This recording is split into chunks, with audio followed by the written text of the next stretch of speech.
Welcome to my thinking spot. I just wrapped up the last message this morning, and I was sitting out here and I was watching the birds, and we have fledgling starlings that are getting ready to take off. And I was thinking about when birds fledge out, and then the activation that happens that causes the parent bird to kick the baby out of the nest permanently. I watched it happen with the osprey when I lived down on the water.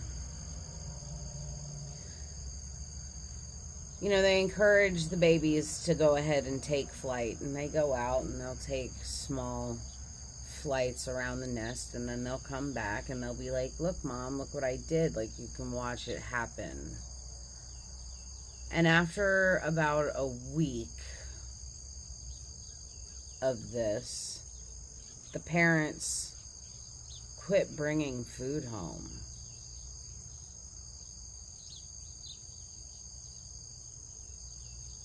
And then they quit letting the babies back in the nest.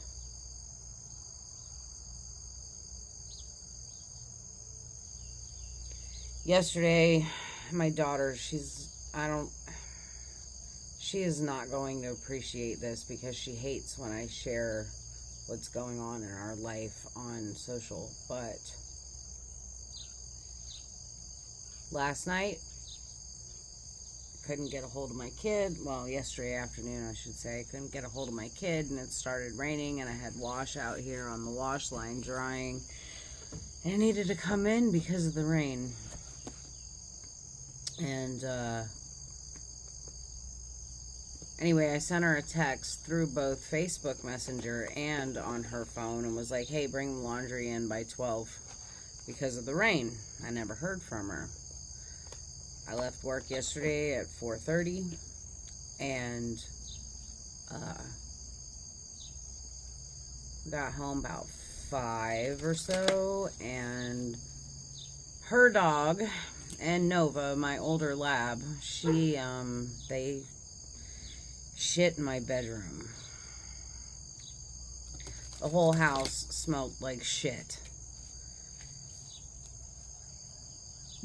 And I was like, what the fuck? And I walked through the kitchen, you know, I was coming in the back door when the smell hit me. And I went through the kitchen to the living room, and she's fucking sound asleep. Still where I left her at 8:30 yesterday morning. And me and her brother had been gone all day. She never got up to let the dogs out. The dogs were so thirsty. And because she was home, I didn't let them out before I left for work. Because she was home, I was so mad. I was so fucking pissed. But I came through the house and I was like, what the fuck? You slept all day and the dog shit in my bedroom and blah, blah, blah, blah, blah. And I was just yelling. She needed to get up. It was 5 o'clock in the afternoon. Why in the hell are you sleeping all day? The only people that sleep all day. And she started to get reactive. And I stopped myself because I was being a little reactive myself. And I wasn't going to say the only people that sleep all day are drug addicts and people who stay up all night long. What I simply said was, Adam sleeps all day. And she was like, are you fucking comparing me to him? And I don't smoke crack and blah, blah, blah, blah, blah. And she just, on and on. I let her talk. And she was upset because I had nothing to say to her, that I never speak to her. I only I yell at her. And she suddenly became the victim and I became the villain, and I'm not going to deal with any more victim blaming No more making me a villain when you don't look at your actions that created my reaction. When you refuse to look in the mirror and make the other person out to be the bad guy, I'm no longer accepting that energy in my life. And I simply looked at her and said, "You're being incredibly selfish."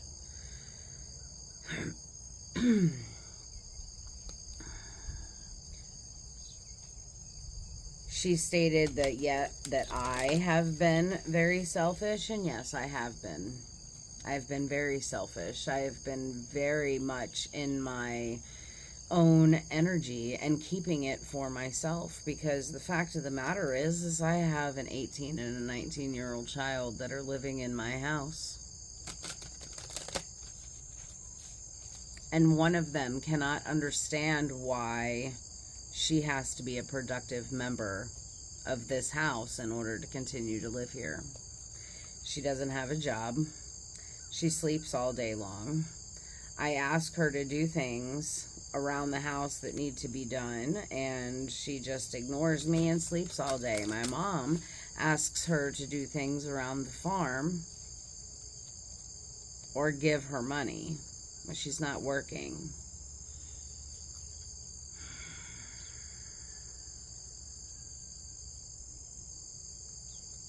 So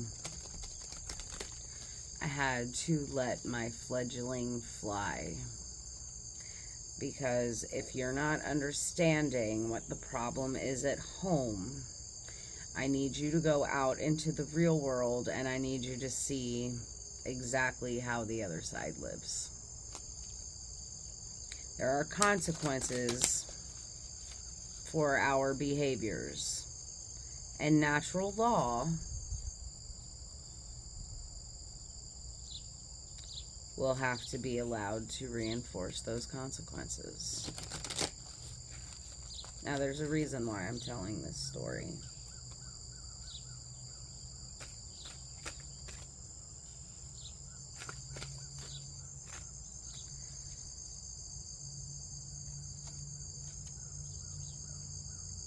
Okay. Yeah, there is a reason why I'm telling this story. The delicate fairy and her ferrets. It says change is natural, good, and yes, it can hurt.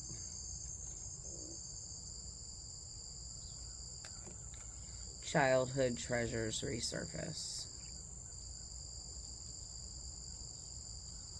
Your imaginary friend. They're both 6 cards. 6s are about balance, harmony, beauty.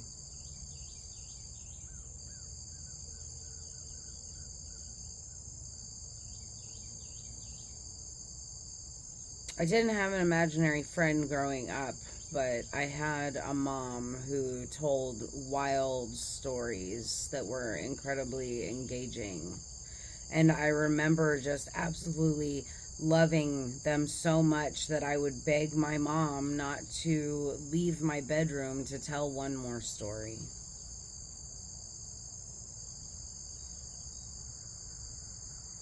So when all the fractures happened in my life,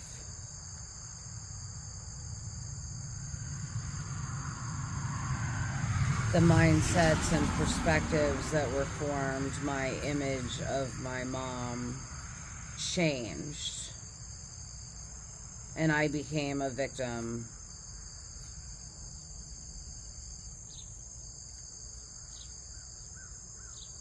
And I blamed her for everything bad that happened to me in my life. And I never once thought about all the good things that she did for me.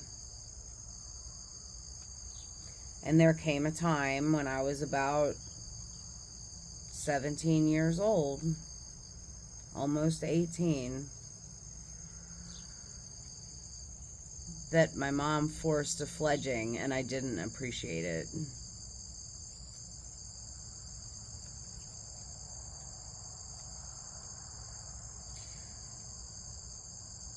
I'm going to be 43 years old in 20 days. And it's only really within the last 6 or 8 months that I see how my perspective was never wrong. My perspective was never wrong. It just, my viewpoint came from where my emotional damage was hidden. I didn't realize that I needed to not only be an observer of myself, but I needed to be an observer of the other people around me so that I could get a better understanding of why they formed their perspectives.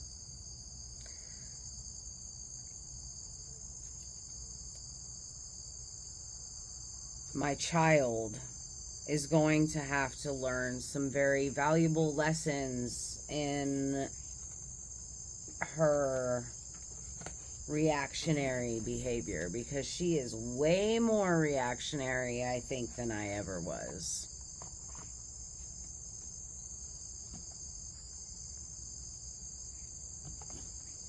Way more reactionary than I ever was. I just saw 111. It was also 117. 1117. 117 is my discernment code.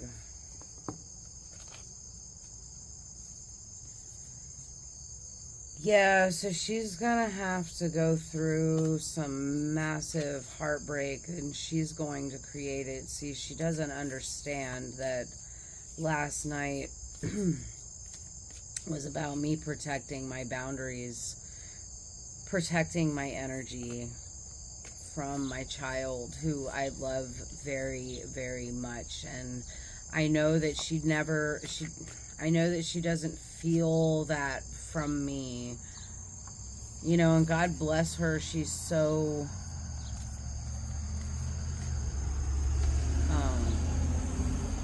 you know, she's able to speak her truth in a way that I was never able to speak it, and she's unashamed of her truth. But she's not taking accountability for that truth and the things that happen to her because of the way she's behaving. She doesn't understand the law of cause and effect. These are lessons I can't teach. I can't teach these lessons. She's going to have to learn them by being taught by other people, just through natural law. Energy cannot be created, nor can it be destroyed. So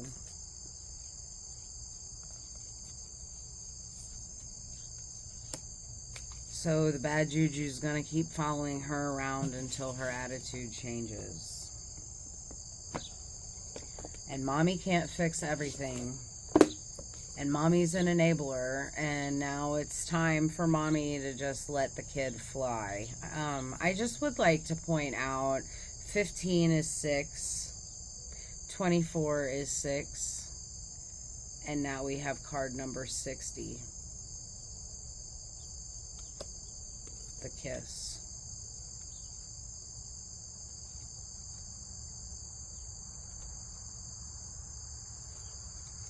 This comes from the Kim Cran's Wild Unknown Archetypes deck.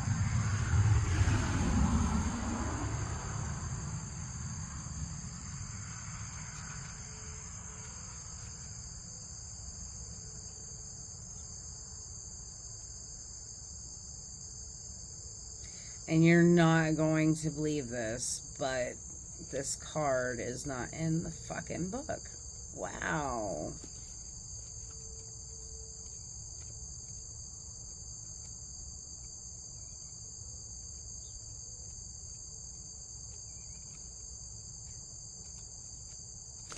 I'm going to take that as a sign.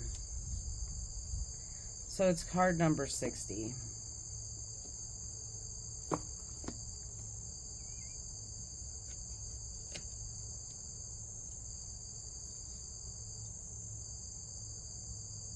6, the balance point. 0, the 0 point, the place of pure potential where everything exists and doesn't exist all at the same time.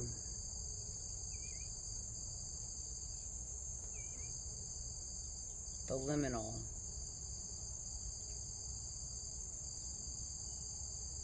This is a crescent moon. This is a moon getting ready to go into its new phase where it's empty and void, and it's the womb, the place where that is created.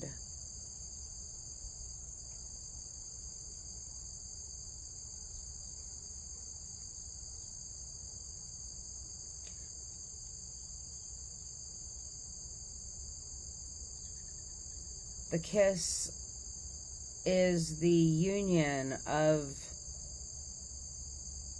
the creator with the created. I created that child. Her DNA is almost a replica of mine, straight down to the personality.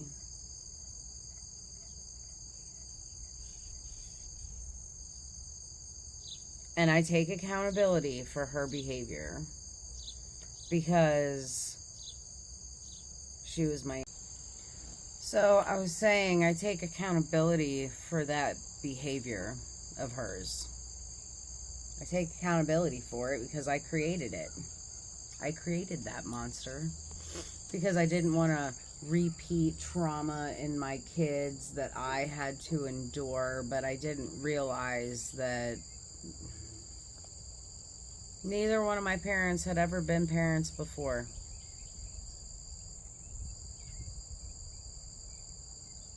So they didn't understand what they were doing. Just like I didn't understand what I was doing. And I didn't want to give my children the same trauma that I experienced. I allowed them to be a little freer. I wasn't as strict. I allowed them to express themselves. I allowed them to argue with me. I took pride in the fact that my children had loyalty to me. And then I started to heal. And I started to set boundaries, and I started to be able to see where I fucked up. So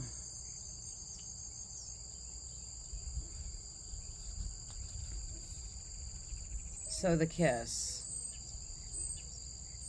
the holding of hands right here. This is the reuniting of the creator with the created. The kiss. That intimate moment where I seal my love on your body.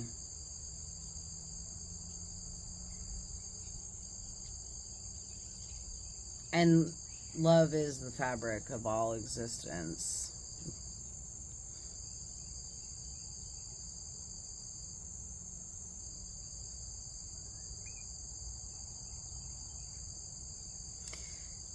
It's the natural order of things. You can see it with all animals. Humans try to rationalize it, and we've made it an emotion, when really it's just the glue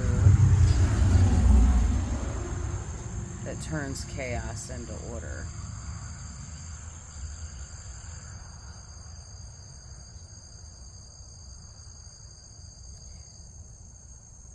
666, the number of the beast, the name of man.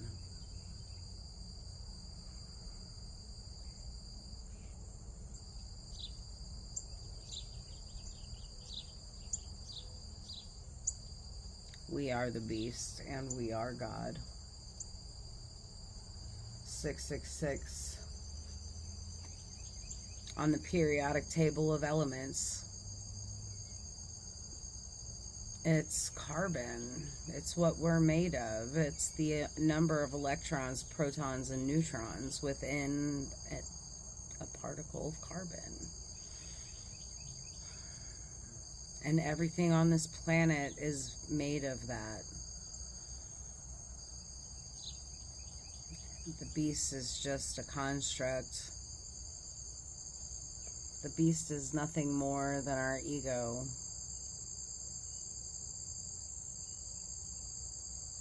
We have to become aware of it so that we can fix it. We have to participate in this game called life, not the Matrix. Alright. I'm going to let that be my last video for today. I love you guys. Later.